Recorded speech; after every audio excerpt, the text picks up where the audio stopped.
On this episode, I share with you 8 things that will kill your home's value. Let's go.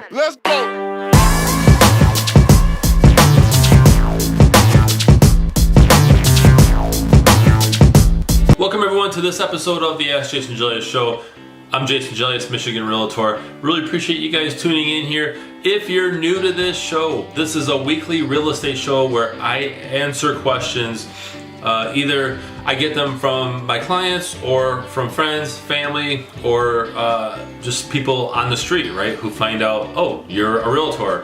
What do you think about this or that? So this show is designed to provide value to you up front, and I really appreciate the fact that you guys are watching this right now. So, and by the way, be sure to hit subscribe, follow, like, wherever you're watching this, whether you're on my website, somewhattherealestate.com, which you can subscribe to receive this in your email, or you can follow on Facebook, like, share with your friends, and whatnot. So get a hold of me on social media, whatever is convenient for you.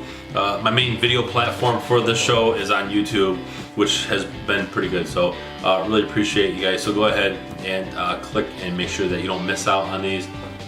So somebody was asking me, you share tips on things that help with home value, but is there anything that could kill your home value and kill it fast? And so yes. Now, there's obviously a lot of things that could hurt your home's value, right? The market could be one of them. But I want to share with you some things that you, the homeowner, could do to your home that would kill the value, okay? Now, I'll share with you this. Obviously, comps play a big factor, right? And if you don't know what comps are other homes in the area. If people are bailing out other houses, or there's a lot of other homes selling for way less, that could hurt your home's value, no matter what you do to it. But these are 8 things that you could do personally to your home that, quite honestly, would hurt your value. So let's go ahead and dive right into it. So number 1 is performing upgrades or doing work on your home without permits. This could be finishing a basement and not getting permits. This could be putting in a pool in your backyard, and which would be hard, but to not have a permit for that. But you could literally just put it up, and maybe you didn't get a permit with the city. Upgrades without permits they could hurt your value big time. So always get permits if you're doing major work. If you're changing a light fixture, that doesn't count. If you're renovating your bathroom, if you're replacing existing cupboards and all that, that's already there, fine. But if you're, let's say, finishing your basement, you want permits. You want the city to be on board and make sure that you have permits on file. Number 2, this is a big one, bad do-it-yourself home repair. We see this often where a homeowner is a little bit handy or thinks that they're handy, and they take it to the next level and they do something, let's say electrical. And I've personally seen this where they have wires that aren't in a junction box. And so what that means is, if you have it in the basement and there's no junction box, if it sparks, it could cause a fire, right? So you want to make sure that you're not doing terrible home repair on your own. I consider myself pretty handy, but I know my limits, and I'm not going to sit there and do, let's say, electrical work, right? I know people who can do that, and they do it per code. So you want to make sure that you're not doing terrible DIY home repair, because that could really hurt your value. Number 3 is over customizing your home. So you're just custom everything, and having your home so custom that it could actually turn off a lot of buyers. While a lot of buyers that don't like cookie cutter stuff, people don't want crazy custom stuff either. They want to be able to move into the home and live in it, right? Sometimes people over customize their home to where it appeals to them, but not so much a wide group of buyers. And so that can actually hurt your value, because you're gonna have to sell it for less money than, let's say, a similar house down the street. Number 4, adding a pool. Now, I love pools, okay? But don't ever think that a pool will raise your house's value. It just doesn't. Your home will not see an increase. Matter of fact, it could actually hurt it.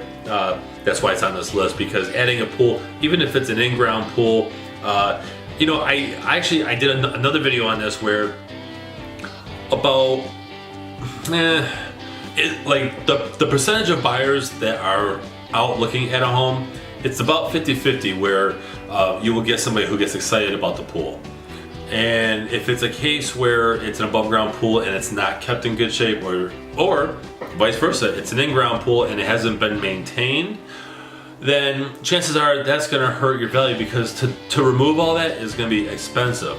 Now, an above ground pool is not that hard to remove, so you could state that, but it's still there. On a personal note, if I had an above ground pool, which I will have one next year because I like how I can take it down, you know, further down the road.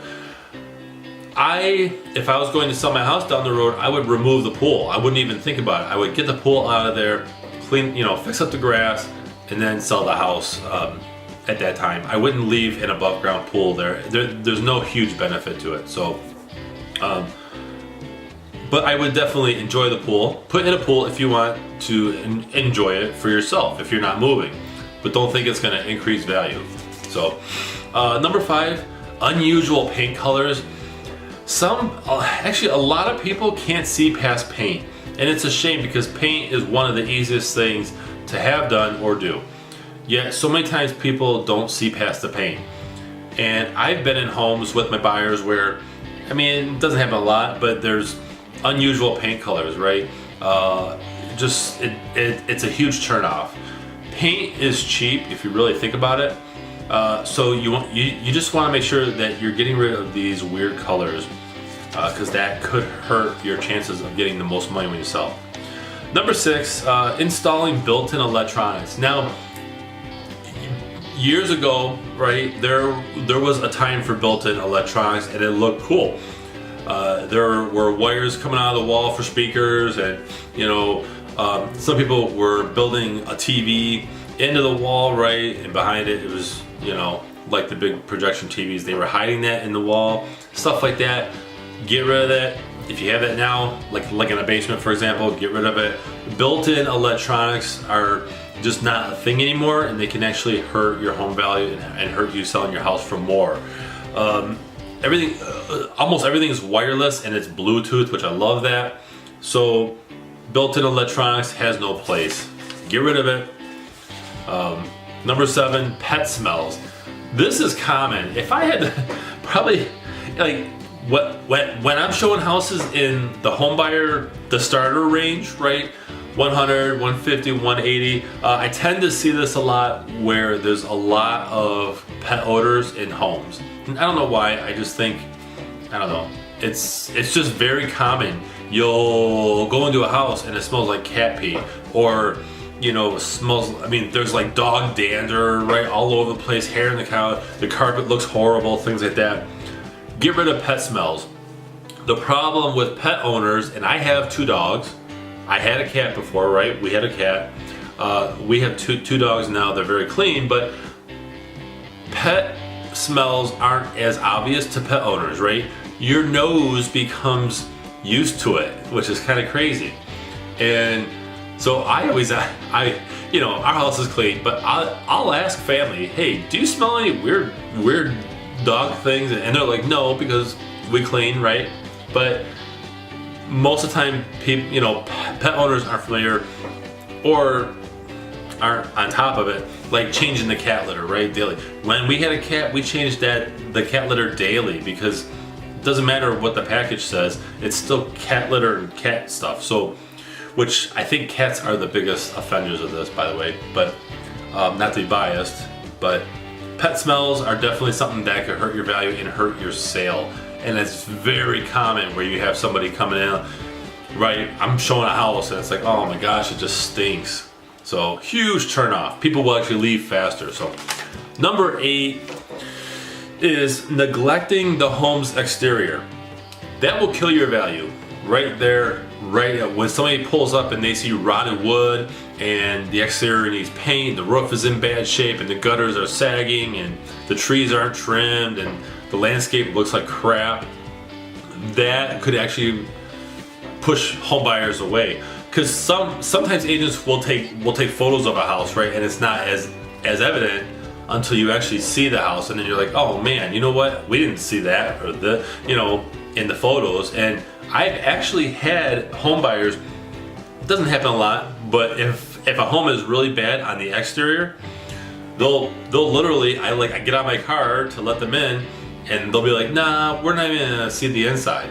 So just know that curb appeal, all that stuff, which I've done videos on before, curb appeal and making sure that the exterior of your home looks good. Okay, not extravagant stuff, just basic cleaning, maintenance. The lawn looks good, right? Water it. You know, make sure you have that curb appeal, or you could lose value. So, okay, so that was basically the top 8 things that could kill home's value. You know what? Let me share with you like an 8.5, and that's neighbors, right? So if you have neighbors that for example have, and I've actually seen this where they have large campers, you know, that maybe aren't in great shape, or even if they are, right, they're in the driveway, they're an eyesore, which I like campers, but they're an eyesore because maybe they're there all week. Loud kids in the neighborhood, junky cars outside, you know, anything like that. I mean, that can definitely affect, like, okay, work trucks, right? A lot of contractors, they own their own business or whatnot, and they got 2 trucks sitting outside. I'm gonna be frank, nobody wants to do that. Nobody wants to see that, right? Nobody wants to live near that. So that's like an 8.5 tip item that will hurt your value. And again, I've had clients that we've literally drove by, stopped, and then drove off because it was like, wow, like there's like 3, like there was one subdivision I was in, nice subdivision, but there was like 3 work trucks sitting outside. One had a plow. There's no, that should not be parked permanently in a residential subdivision. It should be in a commercial storage lot or something. It shouldn't be, or a business. It shouldn't be in a subdivision. So anyway, those are the 8 things that will kill your home's value. Definitely like, comment, share, subscribe. Share me your thoughts. Have you seen a house when you were looking at a house, or are you experiencing something now where, you know, you have a neighbor that leaves crap outside, right? All kinds of junk, right? Share your comments below. And otherwise, I really appreciate you guys watching this. Be sure to also check out my latest book, my new book actually, Think Like a Realtor, little guide about buying and selling residential real estate through the eyes of a realtor. That's on Amazon right now. It's on indiebound.org. And if you're in the Macomb County, Michigan area, you can check it out at pretty much all the libraries in Macomb County for the most part. So, but I really appreciate you guys watching. I'll see you guys next week.